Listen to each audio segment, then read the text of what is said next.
오스만 제국의 궁정 화가들은 그림을 그릴 때에 중요하거나 권위가 있는 것은 실제보다도 크게 그리는 기법을 썼습니다. 그걸 가리켜서 세밀화라고 합니다.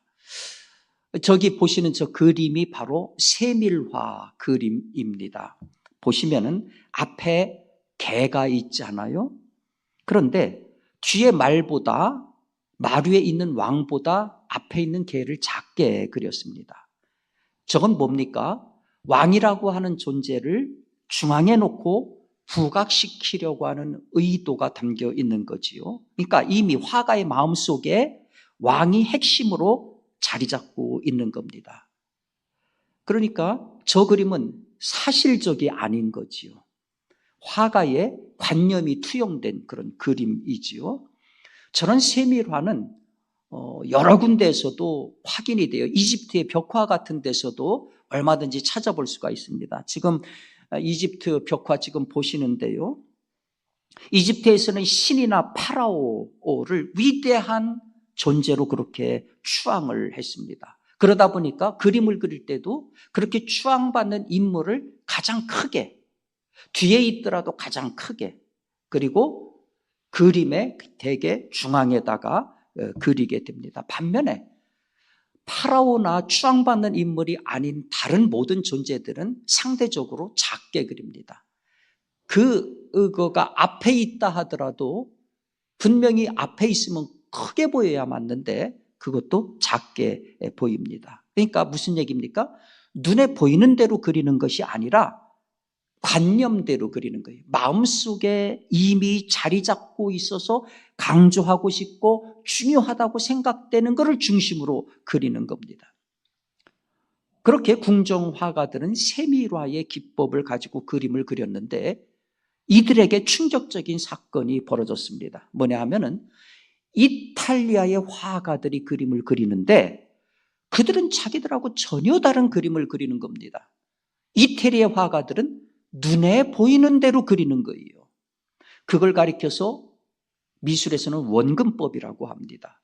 화가가 본 그대로 사물과의 거리를 그림에다가 그대로 반영해서 그리는 거예요.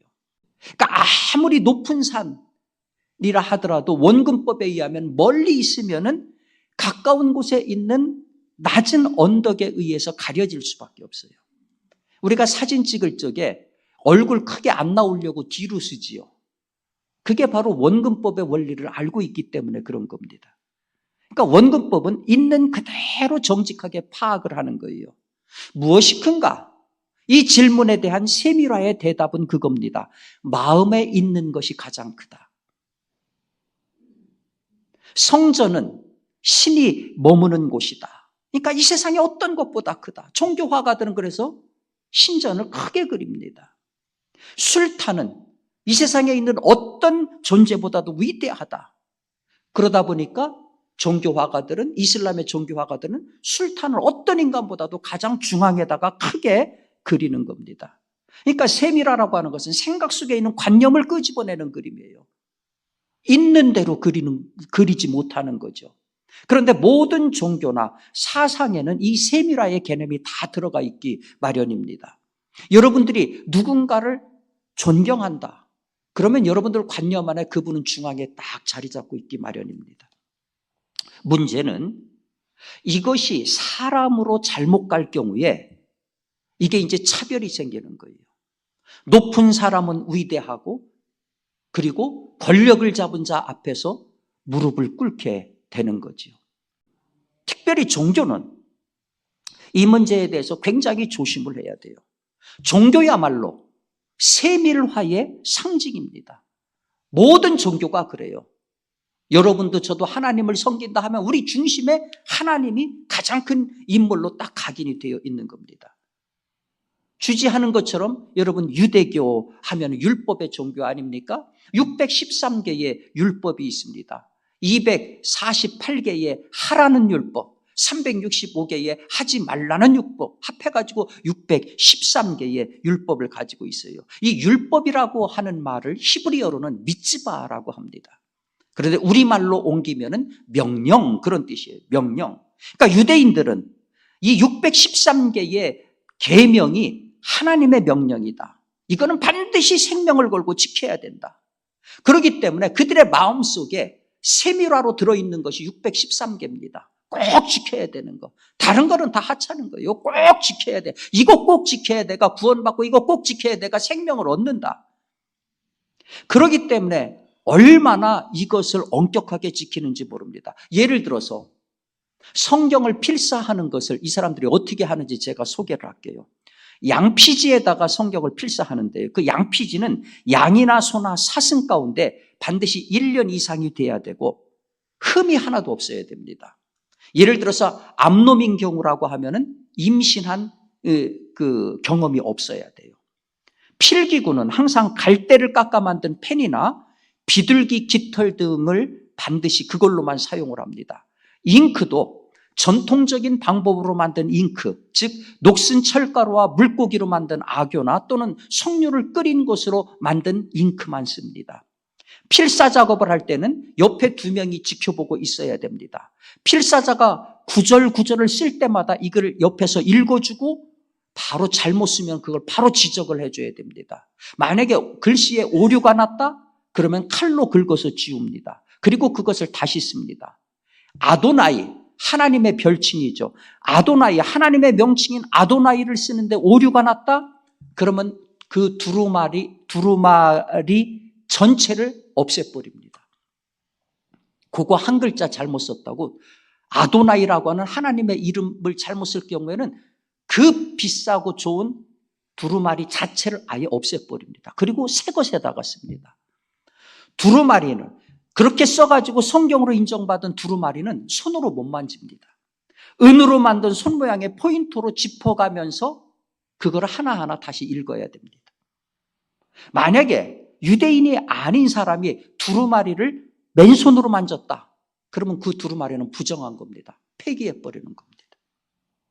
그 성경을 그렇게 써서 보관할 때는 두루마리를 끈으로 묶고 그 위에 천으로 만든 커버를 씌우고 나무함에 담은 다음에 성계를 상징하는 전용 보관함 안에 두어야 됩니다. 만약에 기간이 오래돼서 성경을 폐기한다? 다 낡아서 못 쓰게 된 성경은 어떻게 하느냐? 그냥 폐기가 안 되고 근의자라고 하는 장소에 따로 보관을 합니다. 여러분 보십시오. 이게 얼마나 우리가 생각하는 이 성경, 이 성경을 실제로 쓸 적에 저렇게 엄격한 룰을 가지고 지금도 쓰고 있어요. 유대교에 상징하면 제사 아닙니까? 희생제사. 희생제사야말로 고대 이스라엘 사람들이 하나님하고의 관계를 확증하는 가장 거룩한 행위였습니다. 구약에 보면 모두 5개의 희생제사가 있잖아요. 번제가 있습니다. 아침 저녁으로 하루에 2번씩 반드시 제사를 드려야 됐어요. 속죄제가 있어요. 배상이 불가능한 무의식 중에 지은 죄, 실수로 지은 죄, 이런 죄를 지었을 적에 속죄받기 위해서 드리는 제사가 속죄제입니다. 속건제가 있어요. 배상이 가능한 죄. 배상이 가능한 죄. 이때 그런 죄를 지었을 적에 드리는 제사가 속건제입니다. 화목제가 있어요. 이거는 자원이나 서원이나 감사 때 드리는 거가 화목제입니다. 소제가 있어요. 공물제사인데 숭고한 뜻을 굳게 지키고 유지해 가려고 하는 그런 의미에서 드리는 제사입니다. 그런데 이 모든 제사들은 방법이 다 달라요. 제물이 다 달라요. 이 희생제사와 관련해서 제단이니 지성소니 성전이니 희생제물 같은 것들은 이스라엘 사람들한테 가장 거룩하고 성스러운 것입니다. 희생제사의 목적이 뭡니까? 하나님을 공경하는 겁니다. 좋아요. 그런데 제사 드리는 자의 마음은 알 길이 없어요. 왜냐하면 제물을 가지고 본인이 직접 드리는 것이 아니라 그 제물을 제사장한테 넘겨줍니다. 그걸로 끝이에요, 이 사람은. 그러니까 정말로 제물을 가지고 와서 제사장한테 넘겨주는 데에 그 마음이 진정 회개하는 마음을 가지고 왔는지는 알 길이 없어요. 이 사람이 하는 일은 뭐냐? 제물, 규정된 대로 제물을 가지고 와서 그거를 자기가 각을 떠서 죽이라고 했으면 죽여가지고 제사장한테 넘겨주면 끝이에요. 그걸로 쉽게 말해서 진의하고 상관없이 그냥 퉁치고 마는 거예요. 이스라엘 사람들은 한마디로 하나님이라고 하는 세밀화가 중심이 되어 있는 사람입니다. 하나님의 계명을 가장 중히 여기는 사람입니다. 마음 한복판에 항상 그 그림이 들어있는 사람입니다. 그리고 보이는 5가지 제사, 그리고 613개의 계명을 실천함으로써 이것을 다 실행하는 거다, 이렇게 믿는 사람들입니다. 그런데 정작 정말 그들이 회개했는가? 이거는 확인이 안 됩니다. 그런데 여러분, 이런 얘기가 지금 지나간 얘기가 아닙니다. 이스라엘 사람들 가슴 속에 계명과 하나님이라고 하는 것이 꽉 차서 이것이 모든 것을 판단하는 기준이 되고 있는 것이 구약의 얘기가 아니라 지금도 동일하게 이어지고 있어요. 여러분, 요즘 이스라엘의 전쟁을 보면은요, 얼마나 무자비한지 모릅니다. 팔레스타인에서 아예 비유대인의 씨를 다 말리려고 하는 그런 모양새예요. 바로 그 원인이 뭐냐? 신에 대한 그릇된 세밀화 그림 때문입니다. 여러분 아시는 것처럼 이스라엘은 망국의 역사였지 않습니까? 5세기부터 1894년까지 이스라엘이라고 하는 나라 자체가 없었고 주권 자체가 없는 국가, 국제적인 고아였습니다. AD 5세기경에는 팔레스타인 사람들이 이 팔레스타인을 점령을 했어요. 이 사람들이, 그리고 AD 7세기에는 사우디 무슬림들이 이곳을 점령을 했어요. 기독교를 다 축출을 했습니다. 1091년경에는 십자군들이 다시 무슬림을 제거를 하고 이곳에 기독교 왕국을 세웠어요. 그런데 13세기에는 이집트 무슬림들이 이곳을 다시 점령해서 기독교를 축출을 했습니다. 16세기에는 터키 사람들이 이곳을 점령해서 이슬람 국가를 세웠습니다.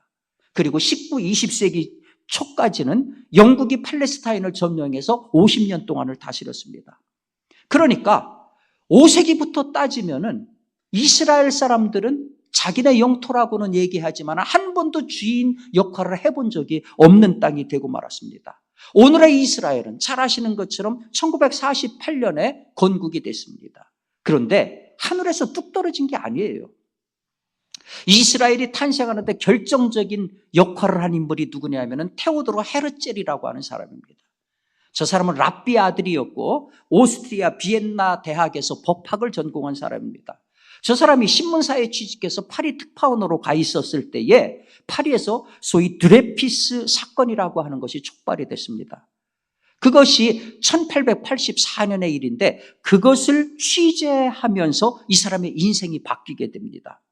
드레피스 사건이 뭐냐면은 프랑스 군내에서 드레피스라고 하는 대위를 독일 간첩으로 체포한 그런 사건입니다. 그런데 사실은 간첩 활동을 한 것이 없어요. 그런데 이 사람이 유대인이라고 하는 이유로 사형을 언도받게 됩니다. 그래서 테오도르 헤르젤이 이 사건을 취재하면서 유대인들이 유럽 사회에서 너무너무 차별 대우를 받고 있구나. 1896년에 데어 주덴스타트라고 하는 이제 독일어로 된 건데 이게 유대 사회라고 하는 뜻이거든요. 유대 국가. 50쪽에 불과한 책인데 이 책에서 최초로 소위 시오니즘이라고 하는 것을 주장을 합니다. 1000년 이상 방랑과 차별을 받은 유대인이 그 존엄성을 유지하기 위해서는 유대 국가가 필요하다.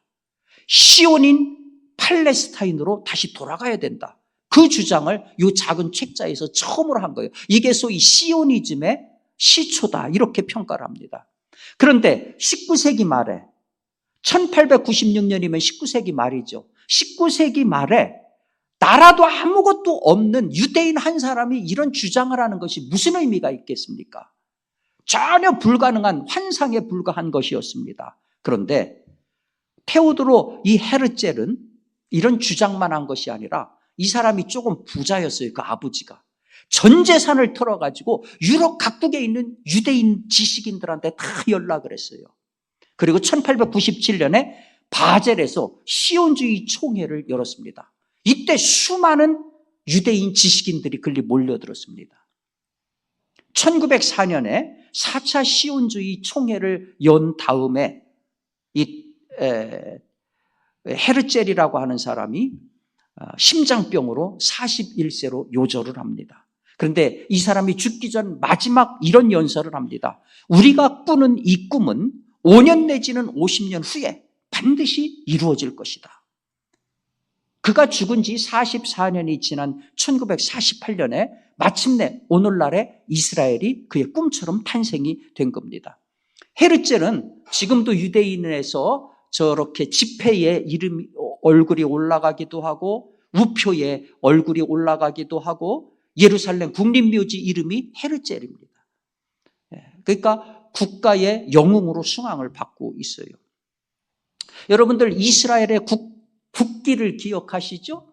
이스라엘의 국기를 보면은 하얀 바탕에 아래 위로 파란색 줄이 가 있고 가운데 소위 다윗의 별이 들어가 있습니다. 하얀 바탕은 땅을 의미합니다. 위쪽에 그어져 있는 파란 줄은 유프라테스 강을 의미합니다. 아래쪽에 있는 파란 줄은 나일강을 의미합니다. 무슨 얘기입니까? 오늘날의 이라크와 이집트까지가 다 우리 영토다, 그런 얘기예요. 저 국기가 상징하는 것이 그런 내용입니다. 왜 저런 터무니없는 주장을 하느냐? 그 근거가 여호수아서 13장 1절에서 3절에 나와 있습니다.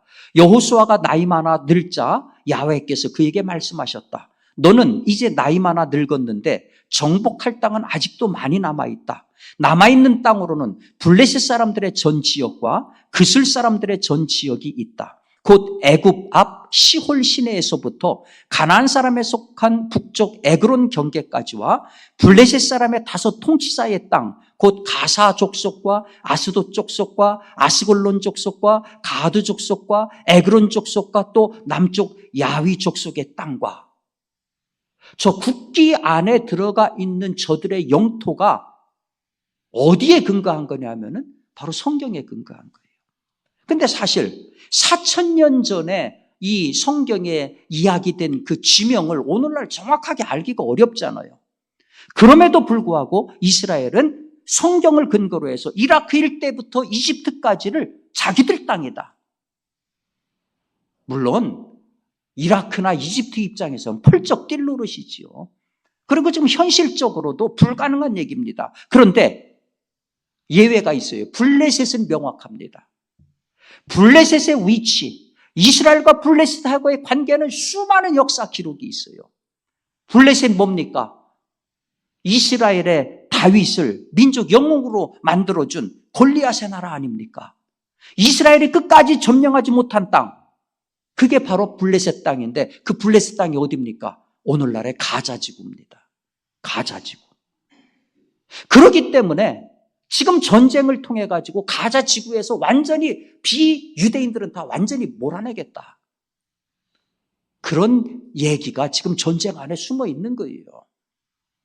이스라엘은 영토뿐만이 아니라 선민의식이 대단해요. 민족에 대한 집착도 너무너무 대단합니다. 여러분 이스라엘에 가면은요, 아프리카 흑인들이 돌아다녀요. 예. 군인 가운데도 흑인들이 이스라엘 군복을 입고 예루살렘을 활보하기도 하고 통곡의 벽에 가보면 아침부터 전통 유대인 복장을 한 흑인들이 경전을 읽고 있어요. 이들을 가리켜서 팔라샤라고 부릅니다. 팔라샤, 검은 유대인. 이들이 도대체 어떻게 해서 만들어진 사람들이냐? 여러분 아시는 것처럼 기원전 1700년경에 솔로몬 왕하고 시바 여왕이 연애를 했어요. 그래서 거기서 애 하나가 태어났는데 그 애의 이름이 메네릭이라고 하는 남자아이가 태어났습니다. 이 메네릭이 이스라엘에서 모세의 십계명의 돌판이 담긴 법궤를 가지고 어머니 나라인 시바로 돌아갑니다. 그러니까 팔라샤는 오늘날의 검은 유대인들이 누구냐? 바로 이 메네릭의 후손들이다 하는 거죠. 시바는 어디입니까? 지금의 에티오피아입니다. 그런데 에티오피아가 굉장히 못 살잖아요. 그래서 이스라엘 정부가 유대교를 믿으면서 전통을 지키면서 살고 있는 이 선민, 이 사람들을 선민으로 인정을 했어요. 우리들하고 똑같은 피를 가진 그와 같은 선민이다. 그래서 1980년부터 이들 가운데 원하는 사람을 이스라엘로 받아들이기 시작합니다. 3700년 만에 이루어진 이 송환 작전명이 바로 솔로몬 작전이라고 하는 이름으로 이들을 받아들인 거예요. 그래서 오늘날 검은 유대인들이 이스라엘 안에 잔뜩 있는 겁니다. 이런 사연이 있기 때문에 이스라엘에게 있어서 영토라고 하는 것은 그 생명 그 자체예요. 이방인은 모두 적입니다.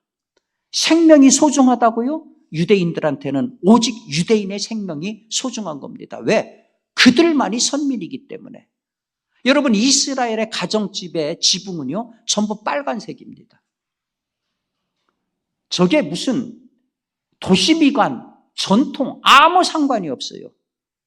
저 왜 빨간색으로 칠했느냐? 공군이 공습할 때에 아군과 적군을 식별하기 위한 교육책입니다. 그러니까 옛날에 이스라엘 민족들이 그 애굽에서 탈출할 때 장자 재앙을 막기 위해 가지고서 그 문 입구에다가 양의 피를 바른 것처럼 오늘날도 공군이 공습할 때에 우리 유대인들만은 살리겠다 해가지고서 빨간색을 칠하게 한 거예요. 자, 그림으로 보면 유대인들은 여전히 원근법의 그림을 그리는 사람들이 아니라 자기 관념에 의한 율법이 중요하고 그리고 선민의식에 꽉 사로잡힌 세밀화를 그리고 있는 사람들이다. 이 문제를 가장 통렬하게 비판한 분이 누굽니까? 바로 예수님입니다. 오늘 본문을 보세요. 누구든지 하나님을 사랑하노라고 그 형제를 미워하면 이는 거짓말하는 자니 보는 바 그 형제를 사랑하지 아니하는 자가 보지 못한 바 하나님을 사랑할 수 없다.